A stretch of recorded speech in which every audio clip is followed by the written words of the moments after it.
They sat me down about 2.5 years ago and said that the business needs you in these areas more than it should. That's my full-time job, I feel, because I'm always trying to get myself out of a job. The 20th person you employ is your first true employee. Larger companies talked about company values. In fact, it sounded a bit like corporate nonsense. It was kind of cathartic to just go, okay, I accept it for what it is. I'll just enjoy this moment. I'll just do this last show. That's one of the first times we came very close to losing it all. Hey, just before we jump into the show, we've got a little favour to ask you. If you enjoy listening to our podcast, please make sure you are subscribed on the platform of your choice. Spotify, Apple, YouTube, whatever platform that might be. The more people who subscribe and the more people who like and rate the show, the more we give you an opportunity to have some great takeaways. It doesn't take you too long, and it would be a great help to us to help us grow the show. For now, that's it. Enjoy today's recording.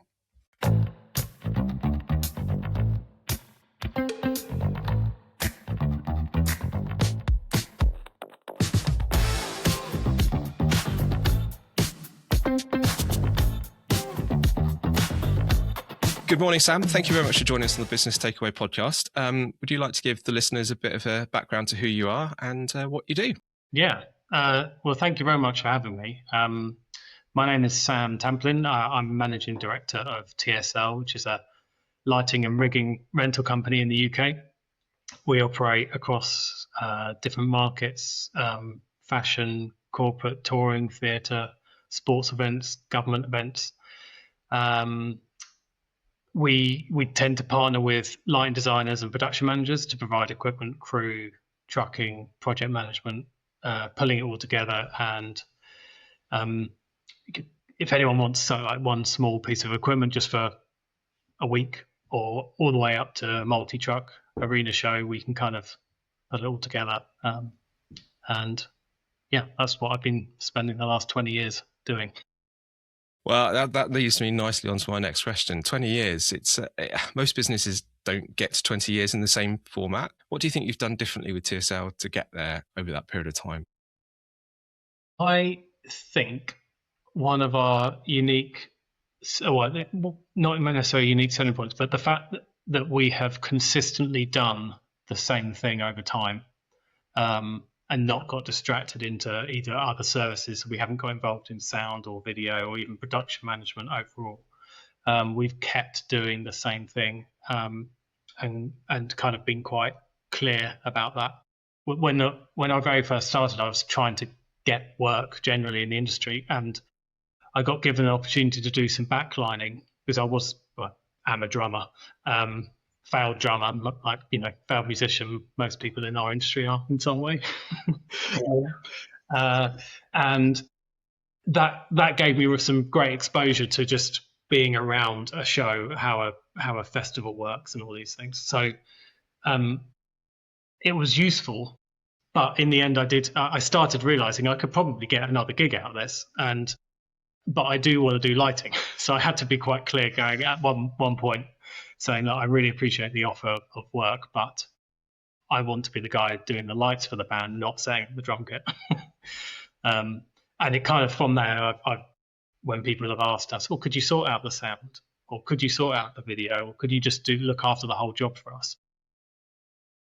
I've found ways of essentially saying, I know someone who could do this. It might be a freelance production manager, or it might be another sound company, or whoever it is.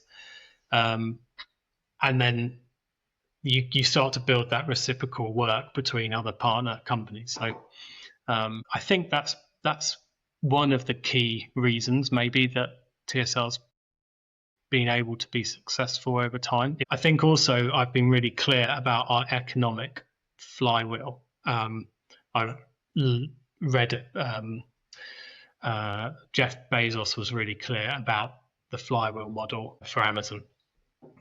Whereby more customers equals more volume, and then suppliers can maybe lower margins and gain increased volume, and you kind of end up with this that attracts more customers because it's cheaper prices, wider selection. And I read that and I thought that's really interesting. I need to figure out what is our economic model at TSL at the very core. and realize that it is that capital reinvestment cycle. So we buy an amount of equipment. Essentially, we're putting capital into equipment. That equipment then gives us a broader range of products we can rent. That increases our gross profit margin, increases our ability to increase customers. That then creates more cash. The cash then buys more equipment, and the whole cycle continues. And that is essentially what TSL has done from day one. We've had very little external investment. The external investment essentially came from me and my dad at the time. The money that TSL has now in equipment has all come from just simply recycling that capital and the compounding effect over time. So I think just and the thing with compounding is you need to carry on doing it in the same kind of way over time if you really want to get the benefit. So those two things I would say are kind of joined. Consistently doing the same thing, reinventing yourself slightly, being really clear to all our staff about how we make money ultimately at the end of the day, because cash is king, and we want to do what's right for the customer. We want to do what's right for the industry, but in order to do that, we have to be profitable ultimately. So I consider cash like the lifeblood of the business. It's not the aim of what we're doing, but it is fundamentally important to continue. Because the cash is your strategy to how you want to grow your business, and you don't want to go and leverage finance and all that sort of thing. That's not what you want to do. Obviously, TSL, when you started 20 years ago, Amazon was going, but Jeff wasn't at that level of where he is now with that sort of business knowledge. So was that something you took on from an early stage to fund it that way, or was it sort of migrated as you've grown? I think back in those early days, I was 100% naive in everything business related. My ambition and my vision outstripped my ability, 100 to 1. So no, I can't say that I had any master plan and really understood what I was doing. It's something I've kind of discovered over time, either through learning, reading, listening to other people speak about their experience. So no, it wasn't deliberate. But over those 20 years, you've been through a whole lot of different journeys. What point did you sort of go, okay, TSL, you started as, Tamplin stage lighting on the side of the van. I've seen some pictures on social media of you going out of that. What point did you go, oh, crap, I've got quite a big business here and I've got to do some different things here? When did you sort of have that moment? Or have you had different stages of that moment over those 20 years, which has gone, I've got to this size and this is great. And then, I've got to this. Do you know what I mean? How's that changed over that period of time? Yes, there definitely are kind of clear chapters. Not that you necessarily realize it at the time, but it's sort of looking back, you can like the feel of the company, the way it works is different over probably the quantity of people involved. That changes the dynamic quite a lot. The very first time I realized that it was some form of business, not just a personal project, was when I realized or looked at our rental system. I had a rental system from the garage.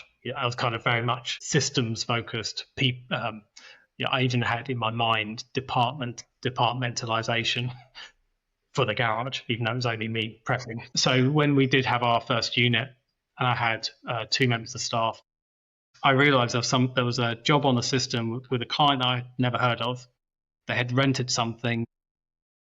It had gone out, it had come back, it had been invoiced, and I had nothing to do with it. I didn't even know about it. That was one of the very early signs that this was some form of business, which was really cool. It's like a milestone. When we moved to a larger, it was about 12, 13 years ago, we moved to a larger warehouse at the time. And that felt like a big step. It was kind of a moment where we were going all in again at the time. And we went from around 14 people to 24 people in a year. I think I've heard this said before, but the 20th person you employ is your first true employee, in the sense that when you're a team of 5 to 10 to even 15, everyone is on mission. They're kind of, you all know each other, you all know what's going on. You all might have a catch up most mornings, just discussing your weekend, discussing your day, discussing the week, whatever it is. You kind of are all you have a finger on the pulse on everything. Kind of around that 20 person mark, at that point you might just be employing someone to do some form of admin role to just get something sorted, or it might be someone that's going to assist someone else in the organization in some way. And they're coming to that company to get a job and to get paid. And yes, they want to enjoy what they're doing and they want to work for a good company, but their primary motivation isn't necessarily to be part of building a business. Whereas 10 to 15 people, probably most people are there to try and build something in some way, because otherwise, why would they be there? It's not normally a great experience. The wages aren't normally that great at that stage. The work is, the job description is, you just need to help with everything. It's not okay. It's not set up really, really well at that point. So I think, going into Gatwick, that was a bit of a difference, and you start to realise you need to manage people differently. Incentives for working are different, so you need to respond to that. Actually, ultimately, you need to start to paying probably everyone better, and that's a challenge in its own right, because that means we probably need more customers, which means we need more equipment to keep the margin up. We need more space. One big thing I've realized is you have to, in this, it's probably true of any business, if you're really going to be in it, you have to be all in all the time. You can't slow it down. You can't back away too much, because you're leading a team of people. You're leading a set of customers, set of suppliers, and everyone needs to carry on going and growing and progressing. And if you're not part of that, then you're probably going to start to be left behind. Did you find that the 20th employee was the point when Sam went, oh, I need to stop doing this and now leave it to that person? Or do you think that happened earlier? Or do you think you still do all those things even though you've got 100 odd employees now? Well, I think quite early on, in fact, actually probably even from the beginning, I set out to start a business. I was always into lights from, when I was 5. I was doing Amdram stuff. I was helping out the school show. I helped out a local church. I was really, really absolutely loved lighting. But when I was I started TSL when I was 19. When I was 16, 17, I wanted to run a business. So initially I did a IT business. I was helping support people, IT support, that kind of thing, running networks. When I started TSL at 19, I decided I wanted to run a lighting rental company, ultimately. The way to do that was being a lighting designer, a young fledgling lighting designer at 19. And I was kind of a man in a van going around trying to get lighting gigs. But it was, and I did love the design side. I loved creating these, the atmosphere and getting better at, well, at least I believe in my own way, getting better at lighting gigs. So that was 2006. Come around 2012, I did make a deliberate effort to, actually it was a complete decision. I wasn't going to be a line designer. I wasn't going to be going out there trying to win work anymore off the back of, I'll come and make your show look great. Because I really wanted to concentrate on the business side. And so I called up quite 3 or 4 other line designs that I knew at the time, and said, "These are a load of clients. I'd love you to look after them. Could you just come back to me for the equipment rental, and I'll support you as a line designer?" And that's sort of the business model we have.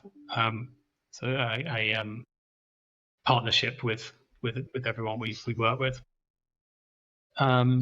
So offloading roles that I did to other people was probably very early on something I was always trying to do. I had the first person I employed was a project manager, so I was trying to offload project.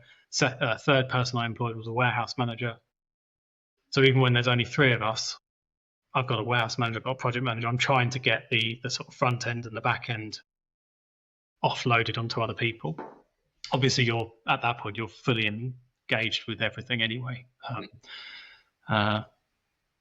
So I come around the 20th person, I'd probably been used to trying to put myself out of a job in most areas, and that's ultimately that's my full-time job. I feel is I'm always trying to get myself out of a job, and if you do that well enough, you end up causing more things that need solving then you kind of repeat that cycle. If you're trying to put yourself out of a job, as you said, what would you say you're spending more of your time on now that perhaps 15 years ago Sam would have gone, well, I'd never spend my time on that? Because Sam 15 years ago still wanted to be a light designer. We've all been there. We've all tried.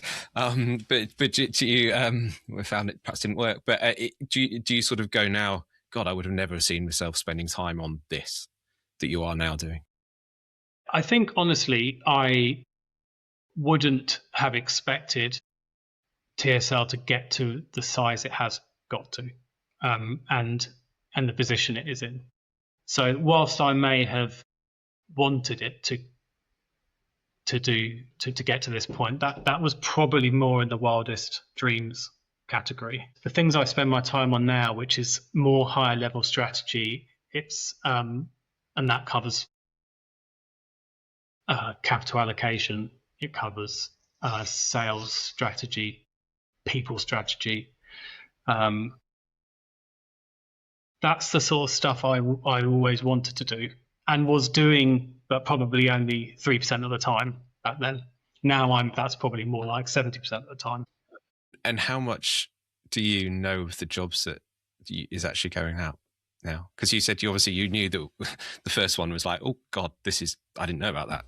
How much you actually, and I think MDs and CEOs and everyone need to not be involved in the day-to-day, but are you cognizant of what's going on? Or is it just like, I've got all these people in place, they're doing great jobs for me, I don't need to worry about it? It's more like that. Embarrassing. I sometimes find it a bit embarrassing at how little I know about the actual jobs going on at the time. Sometimes people say, what have you got coming up? And my mind goes blank. And my mind will go blank if you ask me now. I am aware of job names because I see it on the system. I see it being prepped. It's not because I'm not interested. I just know that I've got an account manager, a project manager that are fully over the project and the customer relationship. I guess I only ever tend to hear of things when they don't go as smoothly as they could have done. All the time, which is the vast majority of the time, that things go absolutely brilliantly.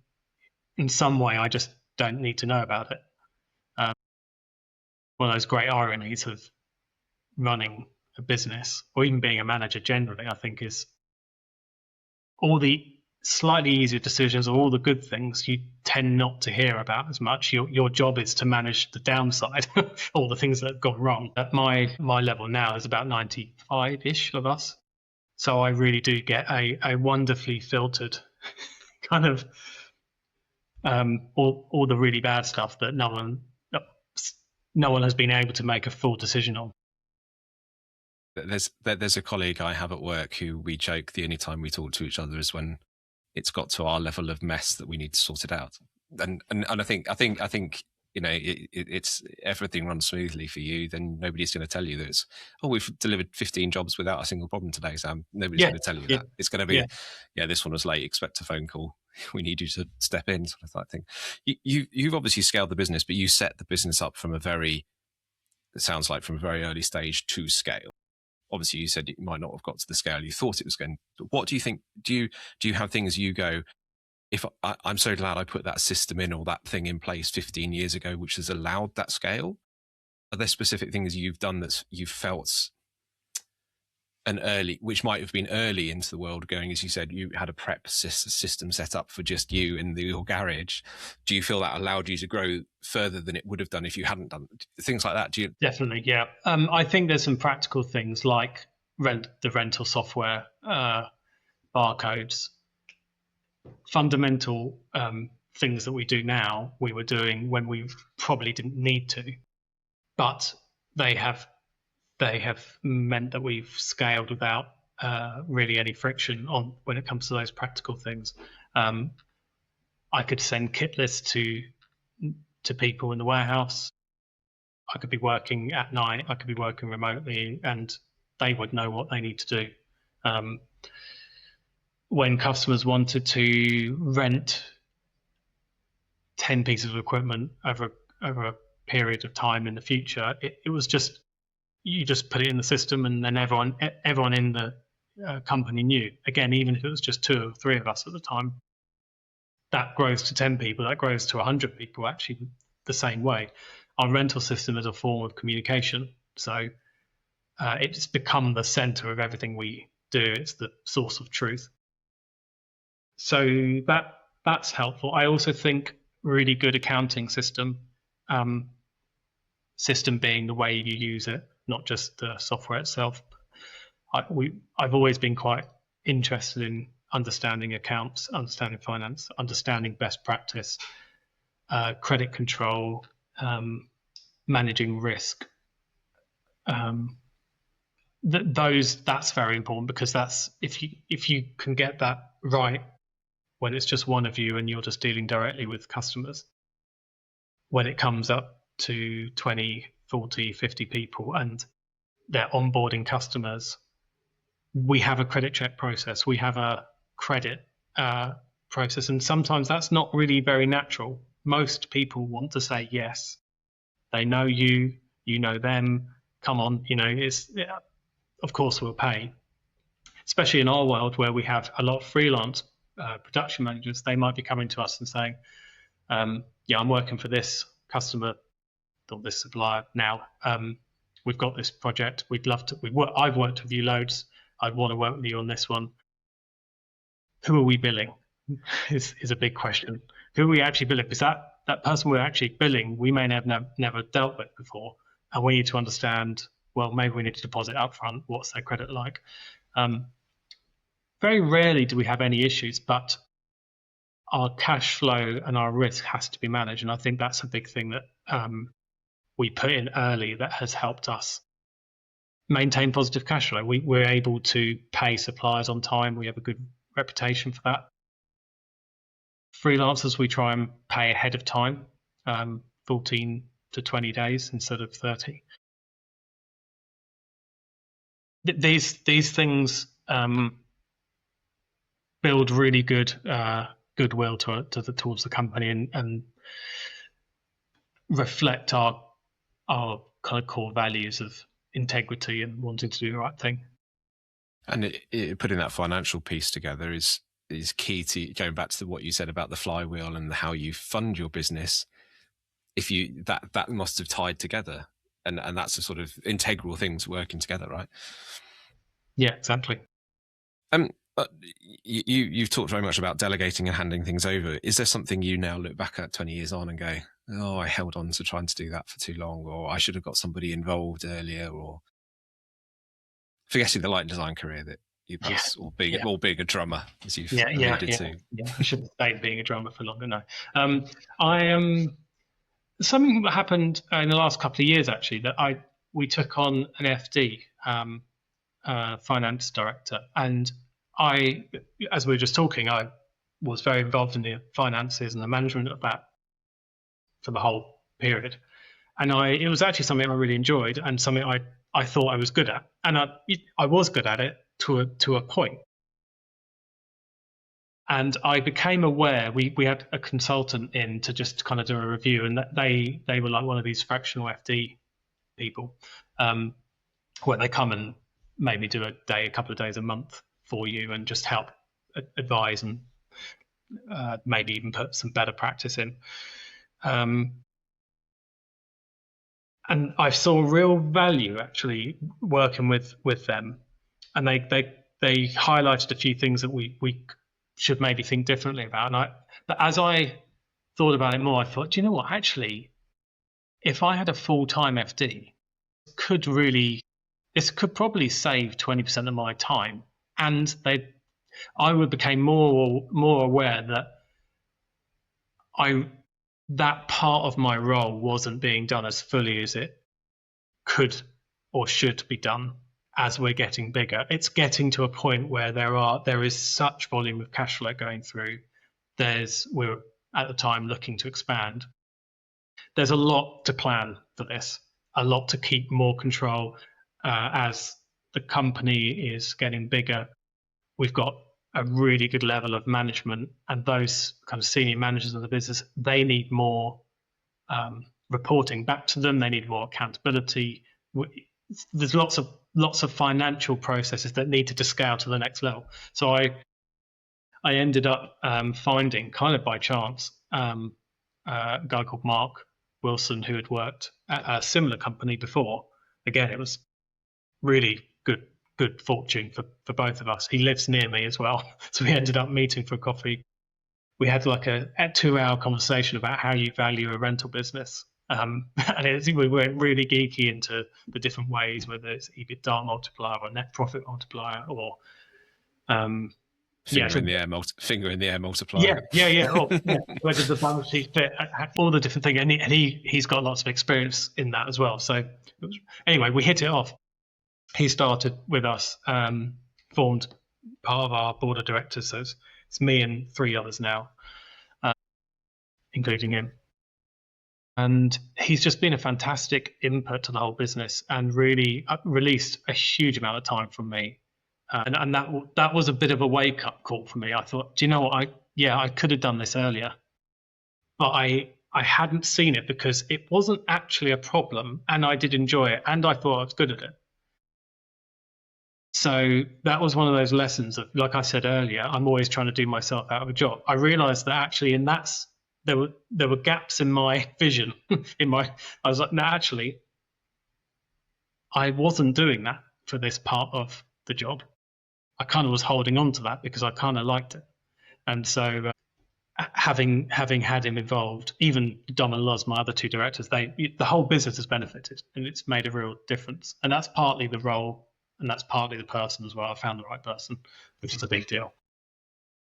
And do you think that then triggered other things? Did that change your mindset to go that actually Sam's brilliant at what he does, but actually Sam can get people who know this area specifically and help me even further?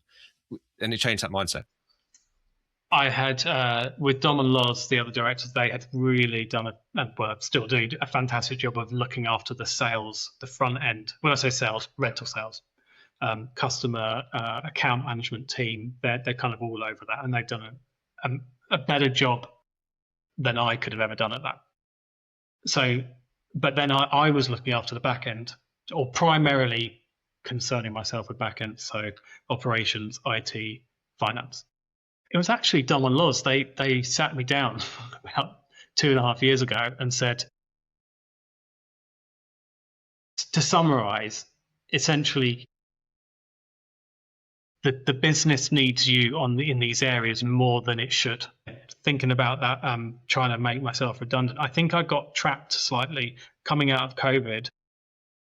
Yeah, we were absolutely not going to survive in principle because everything, we went from 100% to 0%, and it just stayed there for 9 months, 12 months. And then even then it was very, very, very slow to come back.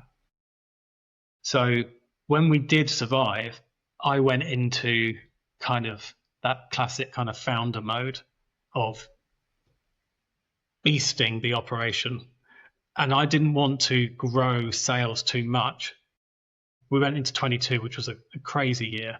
Sales were just, huge demand, very little supply, equipment, crew, transport. It was so in a way, actually, incoming sales wasn't a problem at that point. What the problem was delivery. So I was essentially became head of operations. I was head of finance, and I was head of IT. And those things I love doing. I have a real fascination for it. It's a challenge always. It's ever changing. You're dealing with people, process, cash. It's really, I find it really fun and satisfying. But I got kind of stuck, and it was Donald Loz that kind of pointed this out. And so I looked to find a head of operations, a head of IT, and a finance director. And I have now got all three, and it's been completely world changing for me and for the company. Again, IT, started an IT company before I started this, so I've always loved being involved in that, developing systems. But I did start to realise that I am a bit out of touch. Actually, there are people out there that are just way ahead. And yeah, so we now have a full-time developer, we have an IT manager, and we have an IT kind of full-time IT support guy. And between those three, they have just transformed our IT at TSL. And I feel like they haven't even got started yet. There's, especially these days with Claude Code and AI assistants. R1 developers now like having 10 developers. It's unbelievable. Which is helping us change the way we solve problems in business in ways we just wouldn't. We're now looking at software solutions to really minor things that we'd previously never solved with software, because you just the cost or the time wouldn't be worth the outcome. Whereas now it might only be a morning of someone's work to solve. We as an example, in our warehouse we have forklifts, scissor lift, pallet, like electric pallet truck stackers, and even like a ride-on cleaner thing, which is brilliant fun. And we need to do daily checks. So as part of the kind of compliance, making sure the wheels are good, making sure they work, all this stuff, they're in working order. We were using our fleet trucking app to do that, because that was the only way. Our fleet trucking app has a daily walk around function. So, but it just wasn't ideal. Anyway, we just solved that in a day with Claude Code, and now we've got this wonderful, really easy QR code system. Everyone can onboard really easy on it. And we've also got a visual display that shows what's been checked that day. So if you see something that's being used and it says red, it hasn't been daily checked, you can call someone out on it.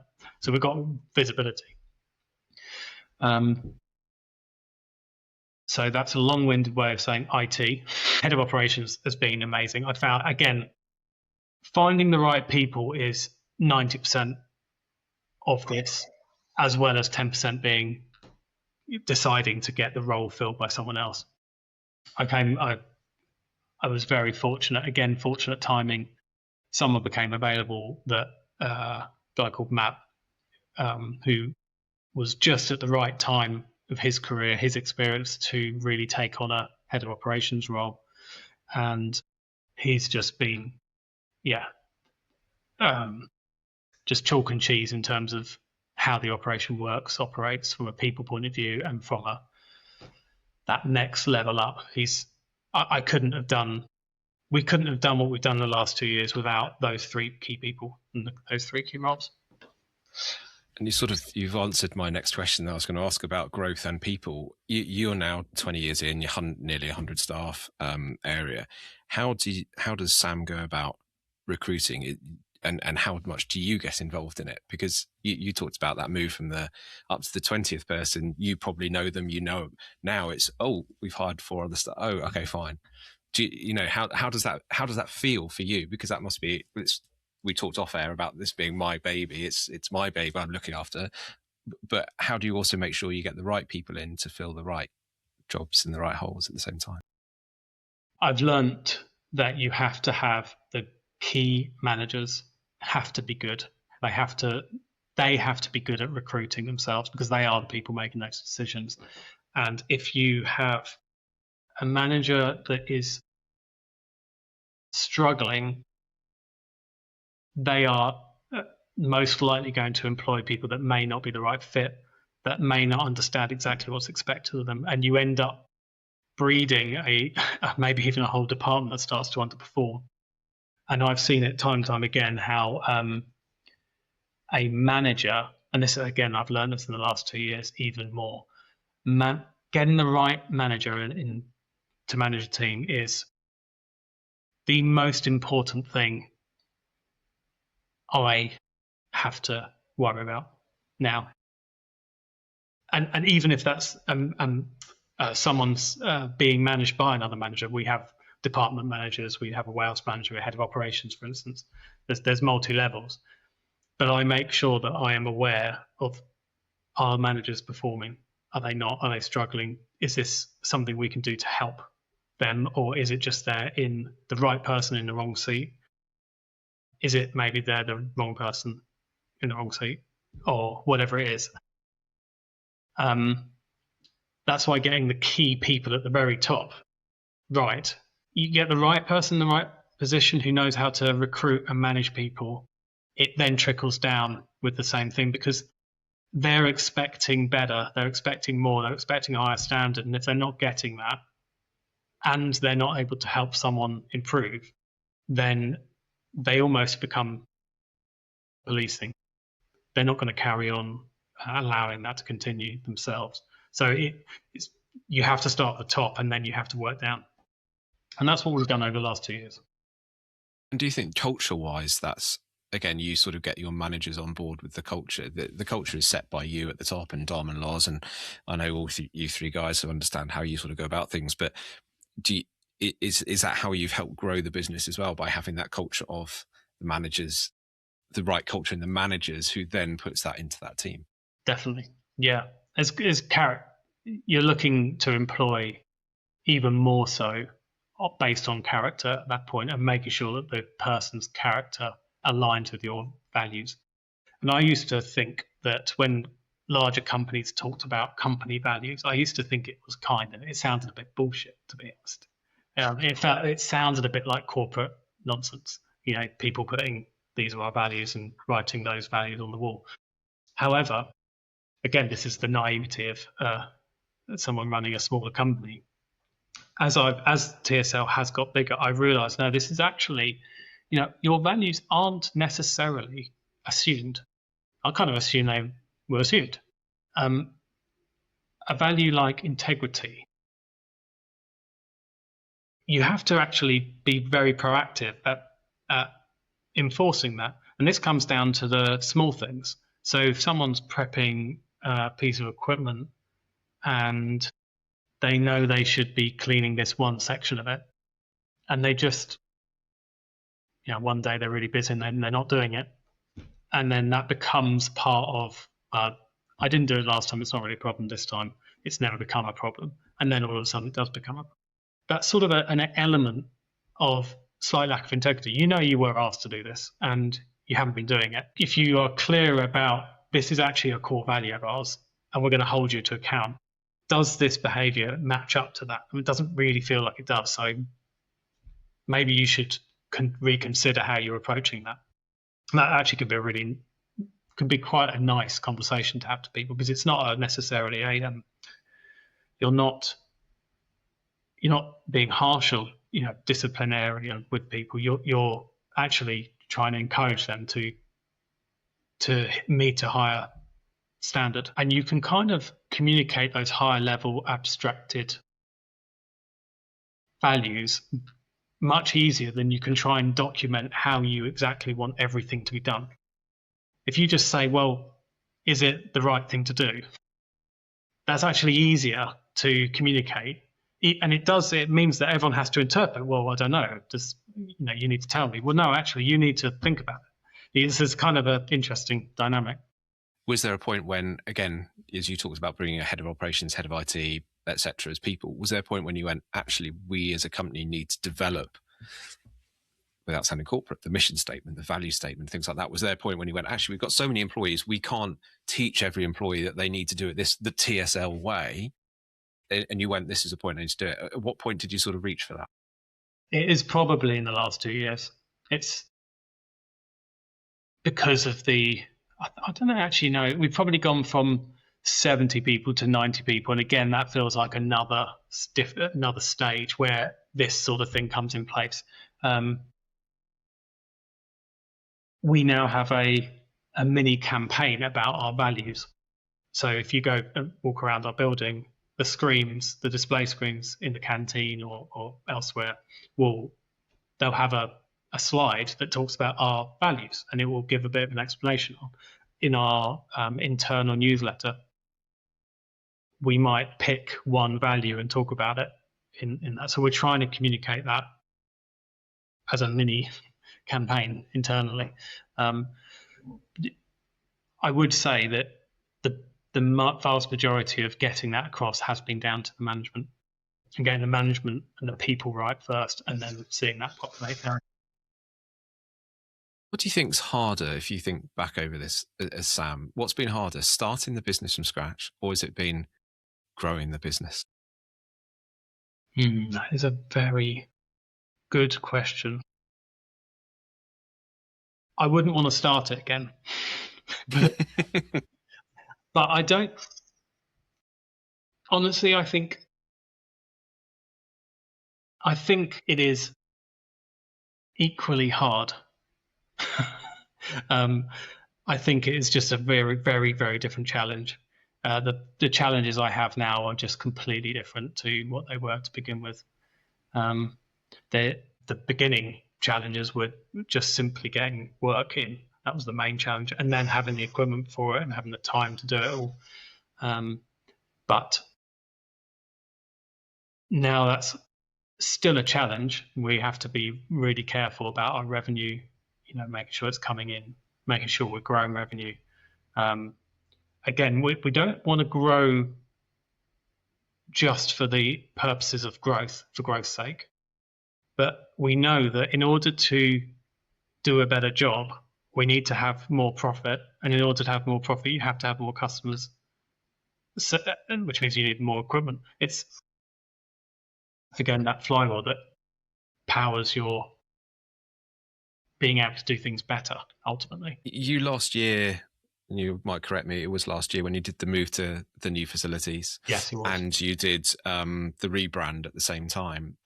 Was that another stage when you sort of gone, this is version 3 or version 4 of TSL? And what sort of prompted you to go, right, we've had this industry recognition brand, we've known what, everyone knows what that is, to a very different logo, which is, when I first saw it, I'll be completely honest, when I first saw it, I was like, I'm not sure about that. It's now grown on me, so I like it. But what sort of prompted you to go, right, now's our chance to do this, now's the chance to do it, and why did you go about going, right, we need a new brand? What was the reason? I think we could have not done it. I think it would have been fine to carry on with the old brand. We've always felt internally that the old brand wasn't quite as useful in multi-different settings. It wasn't quite as strong. If you put it up against other logos, the mark was actually quite diddy and small. It was lowercase. It was just, I only had 2 colors, grey and purple. It wasn't really useful in print or in digital. It didn't have loads of, and it didn't have any other associated brand marks, or it wasn't a full thing. It was done 20 years ago, or not quite, 15 years ago. So we wanted to do something that was either a facelift and had much more collateral with it. And at the point we're doing that, I agreed. My marketing manager kind of persuaded me to go, look, maybe we need to do a whole process, and we can have a refresh, but we could also look at a new version as well. And I am one for trying things. So we went through this process. I wanted to do something at that time because I wanted to show some form of visual progression. I very much felt like we were drawing a line on notionally the first 20 years, and this will be the next 10 years, 20 years. So I wanted to underline something visually. And when you look at big other brands, logos, sometimes you don't actually realize how much they've changed over the years. I'm trying to think. Coca-Cola's logos just changed slightly. I think Virgin's logo has changed. Like Amazon's, they've all just evolved, and you don't even know. And there's actually something quite nice about looking at famous logos from the 70s or something. And so I thought, not that I have any misunderstanding about where TSL sits in that ecosystem, but just I wanted something like that. And so that was it. And in the end, we came up with this much more adaptable, bolder logo. And part of me was like, do you know what? I don't need everyone to like this. The change is as much as anything, and the discussion is as much as anything. I almost don't mind if people don't like it. It doesn't insult me in any way. And I think in the end, it doesn't matter that much, maybe. So I just wanted something new. You got people talking. I remember first seeing it, like, not sure about that. And as I said, it has grown on me.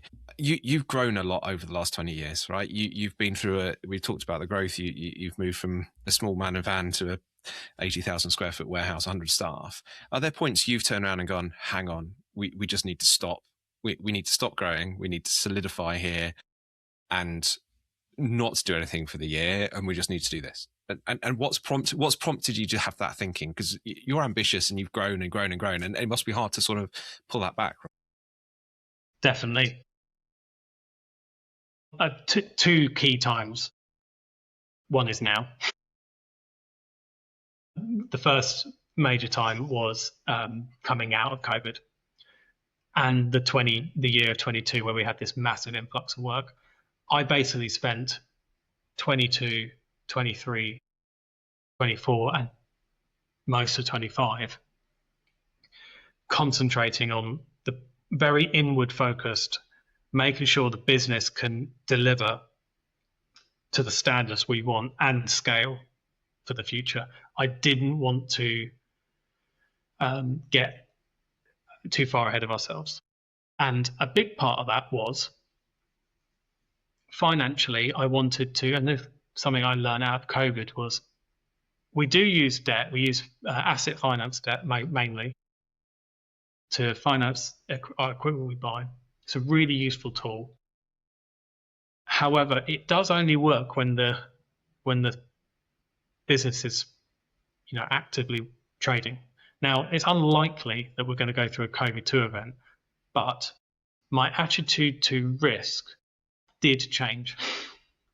When you're sitting there having weekly calls with the bank, we had really supportive banks and funders, but they are asking some tough questions, and I realised I work for them at the moment, and I don't like that. I want to be more in control of our destiny. So we sat for 3 or 4 years positioning ourselves for growth, and a big part of that was piling down debt. We were absolutely, while we stopped taking on any asset finance, we were buying everything through cash. If we didn't have the cash, we just would wait until we did. And we got to the point where at the end of 2024, we were essentially net debt free. So we did have some debt, but we had more cash in the bank than we had debt. So that was kind of a massive milestone, and that was a big tick. That was wasn't the aim of the company, but it was a big aim internally to position ourselves for the next chapter, and that allowed us ultimately to move into this new building and spend the money that we wanted to on getting it right first time, taking on we're definitely not net debt free now. We've strategically taken on more debt than we've ever had, with a absolute plan to pay it back over time, and we want to get back to that kind of same position. But debt isn't bad, and I don't have any problem with debt, but it has to be managed and used for the right reasons, and in the right way. And have the right strategy behind it. And have you ever chased growth that you go back on and go, shouldn't have gone down that route, or shouldn't have attacked that, or have you just gone, actually, it's been in the growth chart that I want to do? I think it's definitely difficult when you're, say, last year was a very tough year actually for us. We were doing a lot. We acquired a company, we took on staff of another company and their assets. We moved building, we employed loads of people, we were putting all these new things in place. I put these 3 key people in place the year before. The idea is to grow to this next level, so therefore we do need more revenue. And that's not normally our focus, or hadn't been up until that point. So we realized we did need to be more outward focused as a company, as a culture. We needed to be a bit more hungry for work. We needed to chase down new opportunities. Whereas before, probably we were very, very relaxed about that stuff. It tended to come to our door. We had positioned ourselves in the market where we were the right choice for the majority of people working in a certain sector. And that's, don't get me wrong, that is where you want to be. It's an amazing place, but you can't stay like that. So for the right reasons, we were shifting focus internally and externally to try and be more ambitious and more hungry. That doesn't mean you end up getting that right. And I think last year we took on some projects for the right reasons that in retrospect we may should have turned down, because we didn't end up doing a great job of delivery on that 1 or 2 projects. And they also had a knock-on effect to just how hard it was to deliver all the other projects as well. They might have been a strategic win. It might have been a great show to be involved with. The price was good enough. It did wipe us out our kit in a certain category, but we were going to make it up on the other shows or whatever it was. I think in retrospect, there's 1 or 2 shows last year that we could have politely turned down and been better off as a company, and maybe actually in the end being better off reputationally as well. Which is, it's hard for me to admit that, and it's a shame, because you always want to push forward and do a good job no matter what, and the show must go on. So to realise we didn't quite get that judgment right, it's hard, but it's the truth, I think.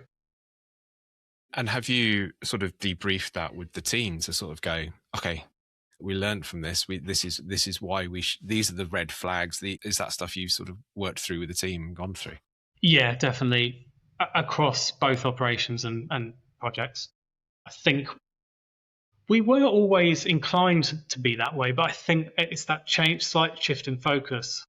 We just didn't get that right as we started out. I think we're all a bit more, we're calibrated now, so for our new way of thinking. Without giving your sort of playbook of the next 10 years of what Sam wants to achieve, what is the next 10 years for TSL, and then what do you think you need to, firstly with the business, do you think it needs to change, and what does Sam need to adapt over the next 10 years? You've gone from the loading the van right to now a CEO of 100 people and the business scale. What do you think you're going to need to change to take it to the next level beyond that? Well, to begin with, and this is sort of answers your previous question again, is now we do need to consolidate. We do need a bit more growth still. This building has a certain revenue price. We know what revenue we kind of need to make it work. So we need to get there. We're almost there. We need to reset our debt again. We need to just have a couple of years where we just do a fantastic job looking after customers, delivering projects. that's number one. We do have an ambition to try and grow internationally over a period of time. We have no fixed idea of timeline, and we have no fixed real idea of how we're going to achieve that.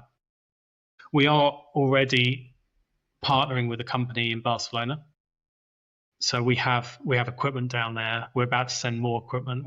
We're looking to win more work, and that's going actually really well. For the last couple of years, I've been trying to push these doors slowly, and I'm a big believer in that kind of that green lights type idea. Is it Matthew McConaughey wrote that book, Green Lights, and concept being don't push too hard if it's just a red light. Just sit there and just find the green light and go down that path. And I've been visiting people in the Middle East. I've been visiting people across Europe, and where I would naturally want to go, and even in America, I've been visiting people in America. We send work to partners in America as well, and vice versa. I've realised actually this Barcelona opportunity. This is just working. It's a lot easier. People love working with us. We love working with them. We're winning work seemingly relatively easily. Logistically, it's obviously it's the easiest. So yeah, we'll see how that goes. We're quite excited to expand that this year, and in time, I'd love to think that will be a fully fledged TSL operation down there. And I'm very aware that we should be focused primarily on where is the customer leading us, what does the customer want out of us, not just some random ambition to go, well, we've done it in the UK, we should do it everywhere else. Because I think you could go very wrong with the wrong motivation. Do it strategically rather than just because the vanity project. Yes, exactly. Based in Spain. Yeah, absolutely. Yeah.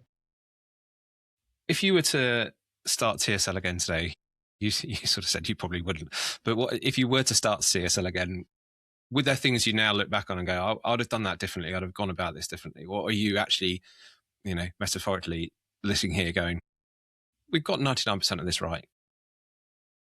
There are definitely things I'd do that would make the growth easier.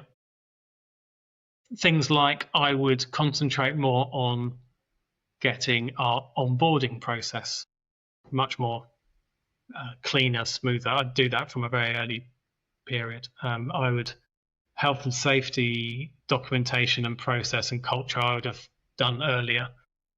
So there's kind of almost practical things like that I just think help the whole thing work.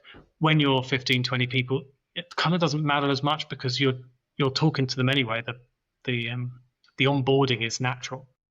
When I'm no longer involved in onboarding anyone, and even the people I'm managing aren't involved in onboarding people, you realize you need much better way of doing that. And and the point where you've realized that it's now too late. You've now got to retrospectively do it. It's a lot harder. I think also my ambition and vision for the company was always quite big, and I was impatient, and I let my ego dictate the speed, and that got me in trouble financially early days. I went from a garage to 2 garages that were free. It was my grandma's, to a £40,000 a year, 2,500 square foot warehouse, 40,000 including rates, and that I think at that point the year before we'd done £65,000 in total revenue. So I went from a company that was doing £65,000 revenue, taking on a £40,000 cost. That year we did 128,000, but still 128,000 margin, 40% margin maybe at that point. It was very, very tight, and cash flow was awful. And that's one of the first time, we came very close to losing it all. And there was actually a point where I was doing one last show in my mind, and I remember thinking, I need to do this to my very best ability because this might be the last time I get a chance to do it. Didn't mention it to anyone, obviously. And kind of, it was a really weird feeling. I remember feeling quite settled. Okay. I actually remember thinking, do you know what? I can't change this outcome. I can't. No, I have worked my absolute hardest. I've tried everything I can possibly come up with or think about, but this isn't working. And it was kind of cathartic to just go, okay, I accept it for what it is, and I'll just enjoy this moment. I'll just do this last show, and the next day got up, went to work, and it just didn't end, and just very slowly, kind of from that point on, it slowly changed, and just I managed to just scrape by, ultimately by securing some more work. And that was our main problem at the time. So what I would do differently, and what I would advise anyone who's starting out, is just be so super tight with your committed overheads and your costs like that. Squeeze every last penny out of every last thing. I really wanted an office to go to work. I really wanted a really lovely warehouse where I could have this department and this department ready. There was only me and two others at the time. It didn't need that. I didn't want to move into a place and then have to move into another place. Well, maybe I should have done, because it would have been an easier and more.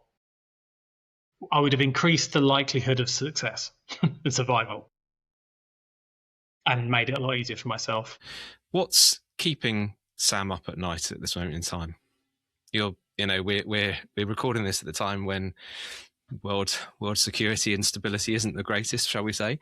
What are you worried about at the moment in time with the business? I think the main, literally this happened a couple of nights ago. I was having a conversation in my mind. It's like half sleeping, half not. By the way, I sleep very well the vast majority of times. I have a fantastic ability to sleep, which is really nice.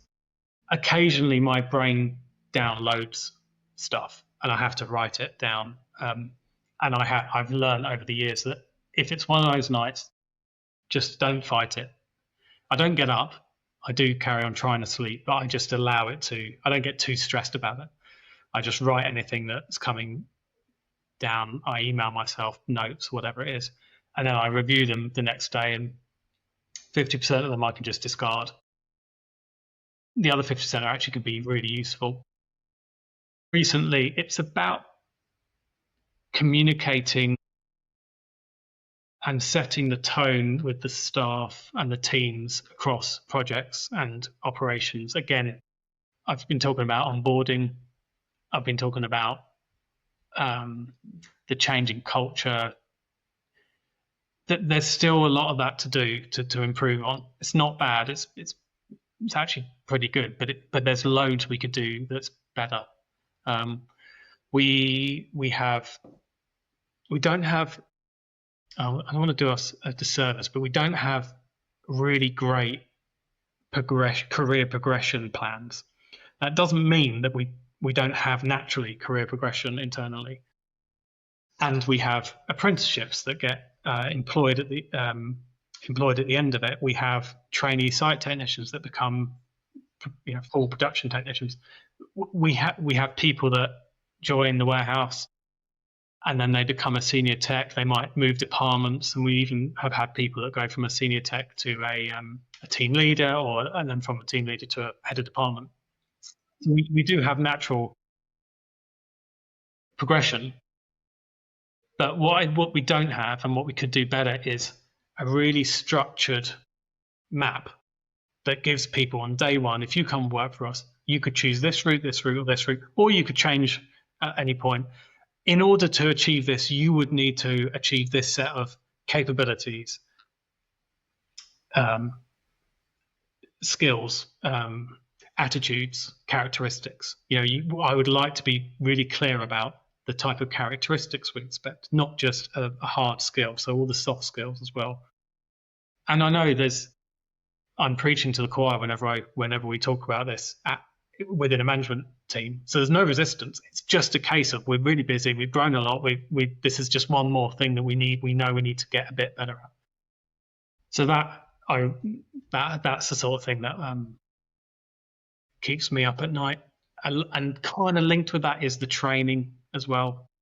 Actually, the real in-depth training and being really clear and probably more than ever concise about exactly how each role works, how each job description works, how this part of, in order to get this done within the business, you need to follow these steps. And if you don't follow these steps, you're going to cause a problem for someone else. It's either going to come back to you, it's going to cause you more effort. We've built a system that works like this. Don't go outside of it. Kind of hippie in me, or the anti-authoritarian, which is very much in me. I've always almost half resisted that kind of approach. But now again, it's like, as it gets bigger, I realize some of these big corporations, sometimes they are quite strict about how to do things. I now understand why. Because at scale, it becomes a real problem. But you've also, I don't think from the outside, you should do yourself a disservice because you've grown so quickly and scaled and all that. So if somebody joined pre the move to where you are and Gatwick time, pre-COVID or whatever, the business is unrecognisably different. So your career path might have been very different in a 50-person scale to a 100-person scale. So that's something that will constantly evolve as you go forward. It's a natural process. The podcast is called the Business Takeaway Podcast. I always end with this question: What's Sam's one personal golden rule you live by? What's the thing that they can take away from everything we talked about? There's lots of stuff we've gone through, but what's that one thing that goes, this is what you need to take away? I honestly, it sounds slightly contrite, but as a great man once said, do unto others as you would have them do unto you. And that does kind of summarize everything. Any problem I spot in the company, generally speaking, you could fix it with that kind of approach. And I also believe in the long-term success, personally, for anyone working in any career. It may not be the quick way sometimes of achieving something, but the compounding effect of consistently treating people the right way, and don't get me wrong, I've not holding myself up as an example. I know I've failed on this several times, many times, but it is something that I do believe in and I do try and do. And I also see it working back in my favor over time as well. So that would be my key golden rule takeaway for anyone listening is genuinely try and treat people as well as you possibly can. And it sounds so simple, but at times it appears hard. And especially as you're growing and you're busy and you're dealing with all the things you are, it's a simple thing, but it's a challenge at times. Sam, it's been brilliant. Thank you so much. We end with, as you heard, you know the questions because you've listened to a few of them, hopefully, to this point. But we've got some rapid fire questions for you. Would you be an Apple or Android user? Android all the way. I was expecting you to say Apple. I thought you were going to be an Apple person. Well, we're all Google at TSL, so Google Workspace, and Android just fits perfectly. So I love Apple. Don't get me wrong. Social media platform of choice? Are you X, LinkedIn, Instagram, Facebook, TikTok? I actually do really like X. I um, I I find it fascinating, but I guess Instagram is probably where I go a lot. Um, and actually, no, sorry, LinkedIn is fantastic for business. It's a real surprise. I didn't expect it to be as kind of what it's become. I think it's, especially in our industry, I think maybe in all industries, I think it's actually really useful. Beach or city break for your holiday? Beach, definitely. Sun and beach. Would you rather live in the town or the country? Town. Do you rather travel first class or would you rather save the money? Save the money. Are you a morning or night person? Morning. 100% morning. I know what you're going to answer this one. Exercise is important or not, speaking to a triathlete. For me, it is extremely important, and I would implore everyone to also make it important. Would you rather innovate or would you rather improve? Naturally innovate, but the power of improving what you already have is over time is really not to be sniffed at, and you need people in an organization to be probably primarily focused on improving with a few people to innovate. Really, it's a really deep answer to that question. Would you rather challenge the status quo or not challenge? Challenge 100%. And I'm standing at a bar. I could probably guess some of the drinks I might be buying you, but what would I be buying you as a drink? I tend to go for a pint of lime and soda. I'm afraid. I am diabetic, so I'm really conscious of sugar intake, and I don't drink alcohol. So, as boring as it sounds, lime and soda actually ends up being quite a good option for me. Drink of choice. Sam, it's been absolutely brilliant to talk. I've known you for a long time, but it's to get to some of these details, it's been really interesting. So thank you very much for joining. Congratulations on 20 years. That's some achievement in our industry, and here's to the next 20 years and your retirement project of TSL as well.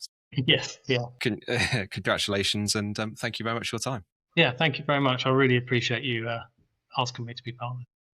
No problems. Thank you. Thanks to Sam for joining us today on the Business Takeaway podcast. Another really fascinating interview. I say it after every recording, I do, but it was really good talking to Sam. I've known his business. I've watched his business grow over the last few years, or 10 years or so in the industry, and it's been a really interesting journey for him. And you can listen to him about the thought that goes into it, and how analytically and how detailed he thinks about the growth of his business. So I hope for those who listened and don't know anything about TSL's business, it was a really interesting listen. And again, thank you to Sam for joining us today. If this is the first episode of the Takeaway podcast that you've listened to, thank you for joining us. If it is, go and please have a look at some of our back catalogue and make sure you're subscribed to catch up with future episodes that are coming out. We've had many great guests on the pod, and we've got many great guests to come as well. So you subscribing, and if you are subscribed, can give us a little bit of a 5-star liking, and perhaps even leave some comments as well. It really does help the pod grow. But as we just finished today, just again, a big thank you to Sam. Thank you for listening, and we'll see you again